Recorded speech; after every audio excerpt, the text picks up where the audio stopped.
Hi everyone, my name is Jordan Davidson and I'm a young person in long-term addiction recovery with over 3.5 years of sobriety. I lived in Connecticut for the first 18 years of my life, but I now live in Washington, D.C., where I'm a rising senior in college. I first started using marijuana and nicotine when I was 15 years old, early in high school.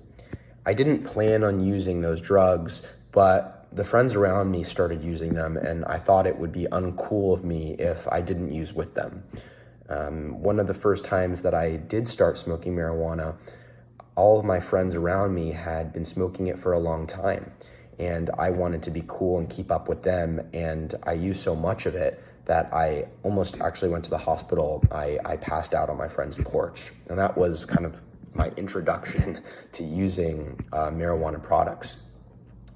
As time went on, I started grappling with issues like anxiety, high stress levels from school, from things going on at home, things going on with friends, and I started to use marijuana as a way to self-medicate, to make myself feel better. I felt less anxious, I felt less stressed, but what I didn't realize at the time was that it wasn't really fixing my problems. It wasn't really making me feel better. It was only a Band-Aid, kind of masking the problems that I was struggling with.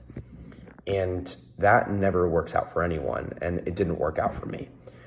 Eventually, my marijuana smoking got to a point where I was smoking 3 times a day. I was using what people call carts or marijuana vapes with really high potency oils, and I was using them morning, noon, and night. I had to use them before I went to class. When I got out of bed, I had to use them to go to sleep.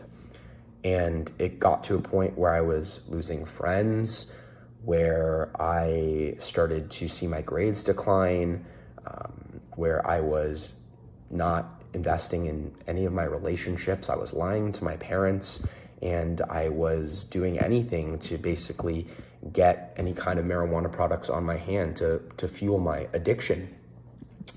Eventually, I got to a point where I realized that all the relationships and the good things in my life that I had begun to build around me had started to fall apart because of my marijuana addiction.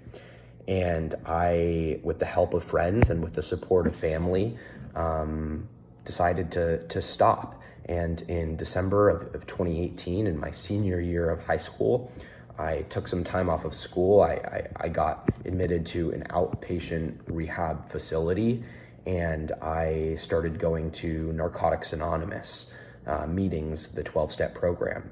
And I have been clean and sober from all substances ever since. And it was a turning point in my life. And it showed me that it was possible to stop using and to get help. But what I didn't know at the time when I was smoking, or even when I first got into recovery, was how addictive marijuana really was, and the facts about what it can do if you start smoking it, especially at a young age. So a lot of people have this idea that marijuana isn't addictive, but all the scientific evidence and the literature shows us that indeed it is. And in young people, the addiction rate can be as high as 1 in 3 people who start using marijuana will develop an addiction to it. And especially with a lot of the products that are being exposed to people in high school, that are being exposed to our youngest, are really high potency. So THC, the active ingredient in marijuana that gets you high, that psychoactive component to it, they used to be in the 70s, 2 to 3% potency of THC in the average marijuana products. And now the things that people like me were using, young people in high school, are upwards of 99%. And those were kind of facts that I didn't know. I didn't know that marijuana use can actually fuel anxiety, that it can actually fuel depression.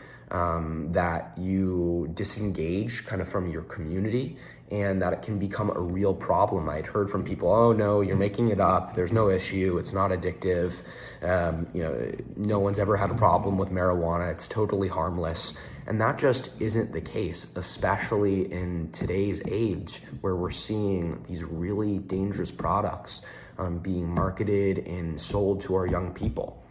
And so if I had, a couple of messages that I just would want you to take home from my story today and the information that I've relayed to you, is that number one, with compassion and support and love from your community, someone who is struggling from addiction to marijuana can get help, and you can recover, and you can stay sober. But number two, that you don't need to start. It's totally cool to not do those, to not smoke, to not have edibles, to not do all these marijuana products that are out there, or any other drugs. And like I said, I have over 3.5 years of sobriety, and I feel like I'm living my best life now, and I wish that I had never started. So it's something that you don't need to start, and that is indeed addictive.